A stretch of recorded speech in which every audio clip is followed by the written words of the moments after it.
Hello friends, आकाश study channel में आपका स्वागत है और सभी लोग को नमस्ते एंड गुड मॉर्निंग। तो जैसा कि आप जानते हैं कि जो हम क्वेश्चन करवा रहे हैं वो फेज 8 जो कि एसएससी फेज 8 2019 में पूछे गए हैं 15 अक्टूबर को। तो आज भी हम 8 क्वेश्चन डिस्कस करेंगे, जैसा कि हम डिस्कस किए थे 8 क्वेश्चन। लेकिन उससे पहले अगर आप चैनल पर नए हैं तो चैनल को जो है फटाफट सब्सक्राइब कर लें, बेल आइकन को दबा दें और लाइक करना ना भूलें और शेयर करते रहें, ताकि जो लोग नहीं पता है जिनको, वो भी जो है वो इन वीडियो को देखें।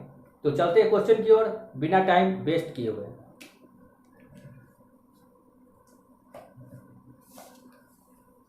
पहला क्वेश्चन है, किसी वस्तु को उसके वास्तविक विक्रय मूल्य के 9/11 पर बेचने से एक व्यापारी को 10% की हानि होती है। यदि वस्तु को उसके वास्तविक विक्रय मूल्य से 5% कम पर बेचा जाए तो लाभ प्रतिशत क्या होगा। देखिए, प्रॉफिट एंड लॉस का है और थोड़ा सा ये लैंग्वेज को घुमाया हुआ है। जब भी हम प्रॉफिट लॉस पढ़ते हैं तो सीपी और एसपी की चर्चा करते हैं, लेकिन इसमें क्या है, इसमें सीपी की चर्चा नहीं है, इसमें दोनों बार एसपी की चर्चा हुई है। तो देखिए क्या कह रहा है, किसी वस्तु को उसके वास्तविक विक्रय मूल्य के 9/11 पर बेचने पर, यानी क्या, क्वेश्चन नंबर 9 8 तक हो गया था, क्वेश्चन नंबर 9 से स्टार्ट हो रहा है। तो क्या कह रहा है, 9/11 पर बेचने गया था, यानी क्या, किसी वस्तु को उसके विक्रय मूल्य के वास्तविक विक्रय मूल्य के 9/11, यानी क्या 9/11, यानी क्या, जो मेरा वास्तविक विक्रय मूल्य है वो मेरा कितना है, 11 है, रियल एसपी 11 है और बेच कितना में रहे, 9 रुपया में हम बेच रहे हैं, जबकि उसका जो है रियल एसपी 11 है। तो क्या कर रहा है, जब ऐसा हम करते हैं कि जो 11 रुपया में हमको जो बेचना है वो हम 9 रुपया में बेच रहे हैं, तो 10% की हानि होती है। तो देखिए, तो हानि किस पे हो रहा है, 10% की हानि। जब हम 9 रुपया में बेचते हैं तो 10% की हानि होती है। चाहिए उसमें क्या करें, जब 9 रुपया में बेचता है तो 10% का हानि होता है। तो ये जो 9 रुपया है वो क्या है, एसपी है, ठीक है। अब उसमें कितना है, 10% का हानि हो गया। तो एक चीज़ और है, जब एसपी रहता है और उसमें हानि या लॉस परसेंट निकालते हैं तो 100 हमेशा ऊपर रहता है एसपी के केस में, और सीपी के केस में 100 नीचे रहता है हमेशा, चाहे लाभ हो या हानि हो। तो 10% की हानि होगी, यानी कितना हो गया, 100/90। 9 से इसको काट दीजिए 10 और 10 से इसको काट दीजिए, यानी कितना हो गया 10 क्या आ गया, मेरा सीपी आ गया। जब इसका निकाले तो क्या हो गया, 10 रुपया सीपी हो गया। अब देखिए, सीपी 10 रुपया है, फिर क्वेश्चन क्या कह रहा है, 10% की हानि होती है, आधा कम हो गया। यदि वस्तु को उसके वास्तविक विक्रय मूल्य से 5% कम पर बेचा जाए, वास्तविक विक्रय मूल्य कितना है, 11 है। अब कह रहा है इसी को 5% कम में बेचा जाए, तो 5% कम में बेच दीजिए, 95/100। इसको आप कीजिएगा, क्योंकि हम जानते हैं जो मेरा 11 है वो एसपी है, होना चाहिए 100 ऊपर, लेकिन अकॉर्डिंग टू क्वेश्चन कह रहा है इस पे जो है 5% क्या हो जाता है, कम हो जाता है। जब ऐसा क्वेश्चन रहे 5% कम हो तो हम ये नहीं देखेंगे कि 100 ऊपर है या नीचे है, जैसे कहेगा 5 कम कर दीजिए बटा 100 कर दीजिए। इसको आप कीजिएगा तो 19 से, इसको 20 से, तो कितना हो जाएगा 99 बाकी 9 11 9 20, 209/20, ये आ जाएगा 10.45।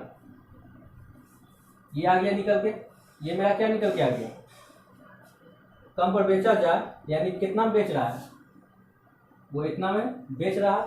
यानी जब सीपी 10 है और एसपी कितना हो गया 0.45, यानी कितना ज़्यादा हो गया, इससे फायदा तो हो रहा है, 0.5 का फायदा हो रहा है, किससे, सीपी से। सीपी कितना है, 10 × 100 कर दीजिए, दशमलव लाने के लिए बटा 100 कैंसिल, ये आ जाएगा 9/2, यानी 4 पूर्णांक 1/2 का यहाँ पे कितना लाभ परसेंट होगा, यही 4.5% का लाभ होगा। उम्मीद करते हैं आपको समझ में आया होगा। चलते हैं नेक्स्ट क्वेश्चन, क्वेश्चन नंबर 10।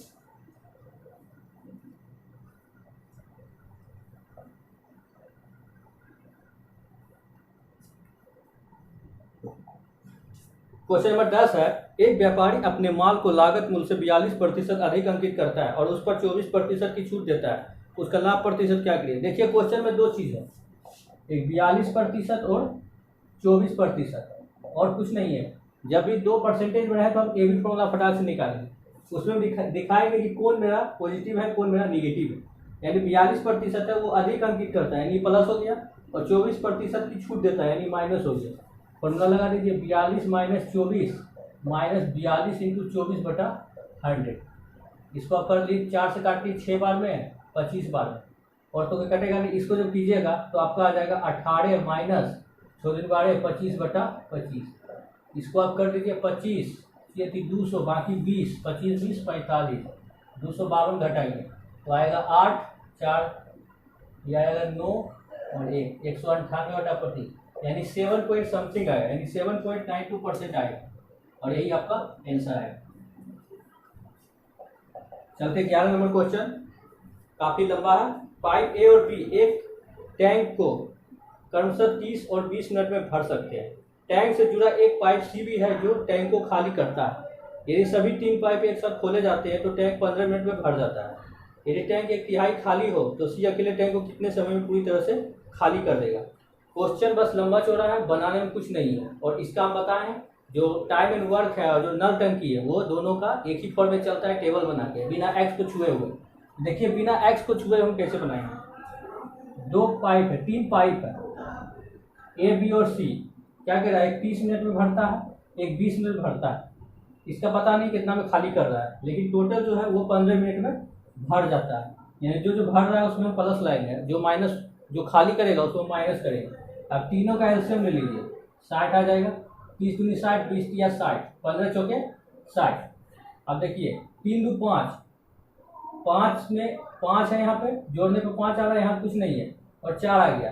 यहाँ हम क्या रखेंगे कि 4 आ जाए, तो 5 पूरा यानी 1 घटाएंगे तो मेरा 4 आ जाएगा।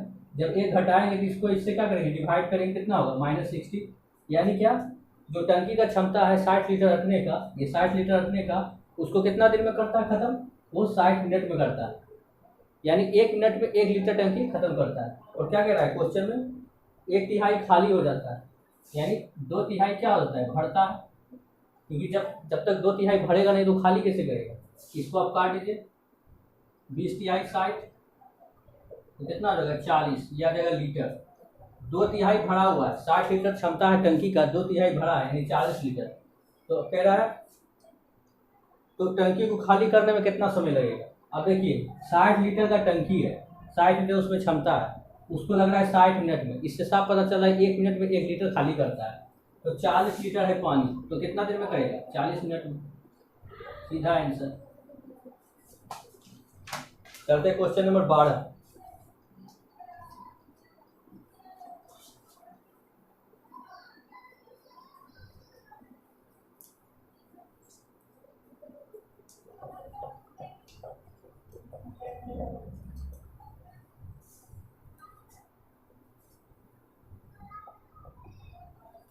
क्वेश्चन नंबर 12 कह रहा है, एक निश्चित प्रतिशत पर प्रति वर्ष साधारण ब्याज दर से 7500 रुपया की राशि 5.1/3 वर्षों में 11,000 हो जाती है। समान साधारण ब्याज की दर पर समान राशि 2.2/3 वर्षों में x रुपया होगी। x का मान बताइए। तो देखिए ये चक्रवृद्धि ब्याज का नहीं, ये साधारण ब्याज का क्वेश्चन है। तो देखिए इसको कैसे बनाएंगे। ब्याज मेरा दे दिया है कितना, 7500 रुपये की राशि, यानी प्रिंसिपल मेरा दे दिया है 7500, और अमाउंट जो मिश्रधन है वो दे दिया है 11,000। यहाँ से आप ब्याज निकाल दीजिए, इसको घटाइएगा तो आपका आ जाएगा 3800। 3800 क्या हो गया, ब्याज आ गया, सॉरी 3500 आ जाएगा। अब क्या कह रहा है, 5.3 वर्षों में 11,000 हो जाती है।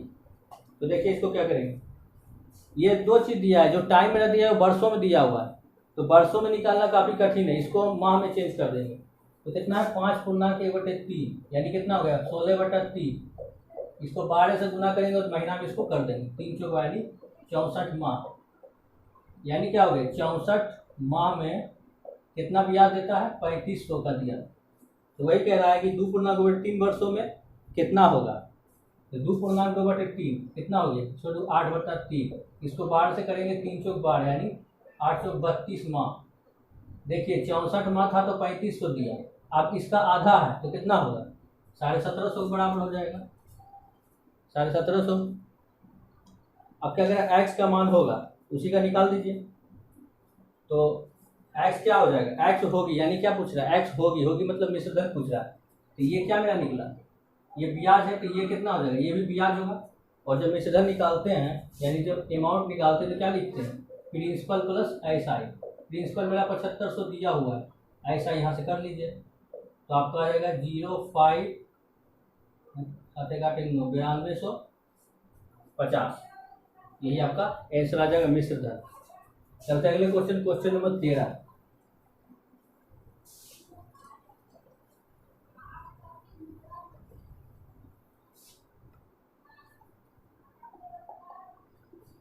तेरह कह रहा है जब किसी वस्तु को 582 रुपया में बेचा जाता है तो उस पर 3% की हानि होती है।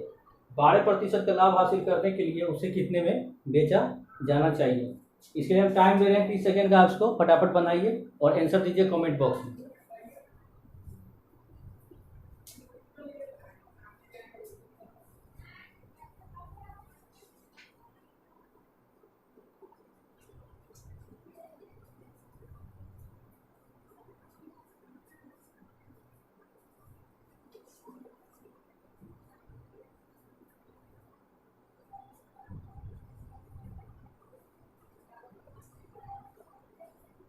उम्मीद करते हैं आप बना लिए होंगे।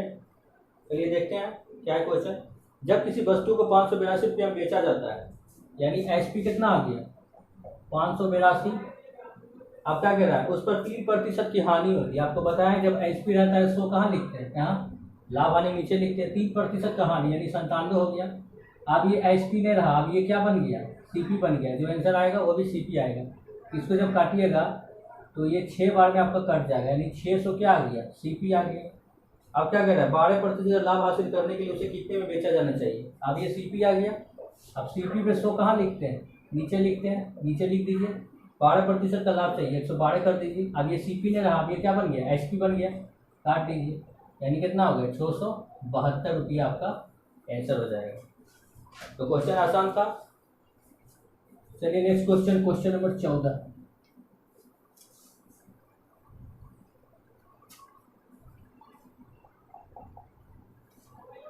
एक वॉशिंग मशीन का अंकित मूल्य 18,500 रुपया। डीलर अंकित मूल्य पर 20% और X% की 2 कर्मी छूट देकर उसे 14,060 रुपये में बेचता है। X का मान बताइए।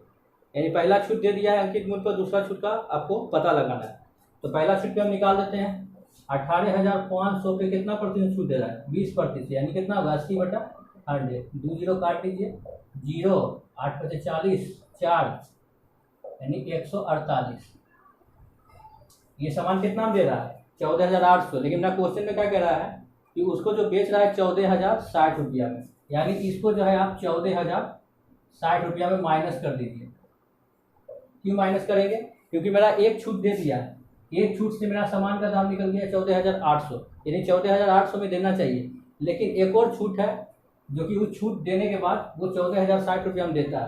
तो पहले हम देख लेते हैं कि वैल्यू में मेरा कितना छूट हो रहा है, 0 4 7, यानी हम देख रहे हैं कि वैल्यू में मेरा 740 रुपया और उसको डिस्काउंट मिल रहा है।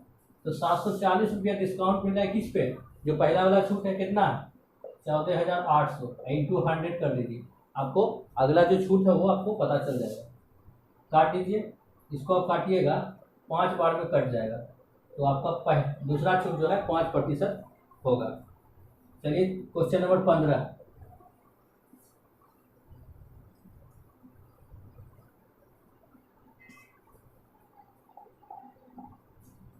15 कह रहा है जब 2.2 - 1 को 9 से विभाजित किया जाता है तो शेष है। कह रहा है 2 यानी 2 - 1 को जब 9 से डिवाइड करता है तो शेष क्या आ गया। एकदम ये जो क्वेश्चन पूछा है रिमाइंडर थ्योरम से पूछा हुआ है क्वेश्चन, जो कि बेसिक मैथ का बेसिक में आता है। इसको देखिए कैसे बनाएंगे। इसको पहले आप तोड़ दीजिए, इसको तोड़िएगा तो 2 का क्यूब और 12, ऐसा तोड़िए कि यहाँ कम हो यहाँ ज़्यादा हो, -1/9। तो ये कितना आ जाएगा 8 के पावर 12 -9। अब देखिए 8 को 9 से जब भगा दीजिएगा तो आपका जो आएगा रिमाइंडर वो -1 आएगा। इसको यहाँ लिख दीजिए, -1 कर दीजिए। -1 पे पावर क्या है, इवन है कि और इवन है, तो -1 का क्या हो जाएगा 1 और -1/9 यानी कितना हो जाएगा 0/9, यानी इसका जो शेष आएगा वो 0 आएगा। चलते हैं आज का लास्ट क्वेश्चन, क्वेश्चन नंबर 16।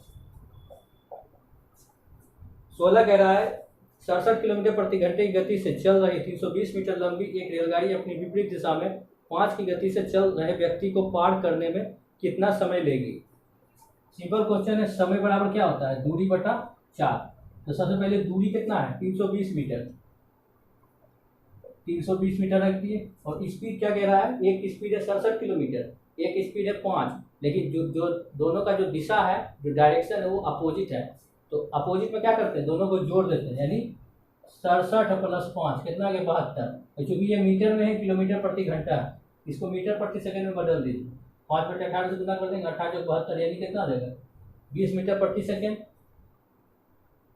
इसको यहाँ पुट कर दीजिए, इसको जब काटिएगा तो आपका आ जाएगा 16 सेकेंड आंसर। तो ये सारे जो सवाल पूछे गए हैं वो फेज 8 से पूछे गए। तो आज के लिए इतना ही, अगले वीडियो में हम फिर कंटिन्यू रखेंगे 8 क्वेश्चन और देखेंगे कैसे क्वेश्चन आते हैं। तो अगर आप वीडियो पे नए हैं तो वीडियो को जो है लाइक कर दे, शेयर कर दे और चैनल को जो है सब्सक्राइब करते रहें, जिससे कि जो भी नया वीडियो है वो आप तक पहुंचेगा। और आपको कमेंट में बताना है कि आज का जो है वीडियो कैसा लगा, जो क्वेश्चन हम करवाए हैं वो कैसा आपको लगा क्वेश्चन। कुछ भी अगर कमी हो बताने में तो आप जो है प्लीज़ कमेंट कीजिएगा और बताइएगा कि कहाँ पे आप नहीं समझे। अगर नहीं समझे, दूसरा उपाय है, वीडियो को जो है बैक करके आप फिर से देखिए, नहीं तो पुश करके उसको आप समझिए कि यहाँ पे क्या हुआ। नहीं तो आप कमेंट कीजिए कि ये क्वेश्चन नहीं समझे, आप जो क्वेश्चन आपके स्क्रीन पर आता है स्क्रीनशॉट लीजिए, उस क्वेश्चन को डालिए। नहीं तो आप बोल दीजिए कि इतना नंबर का क्वेश्चन हमको नहीं आ रहा है, इसको फिर से बताइए, हम कमेंट में आपको बताएंगे। तो मिलते हैं अगले वीडियो में, तब तक के लिए जय हिंद, जय भारत।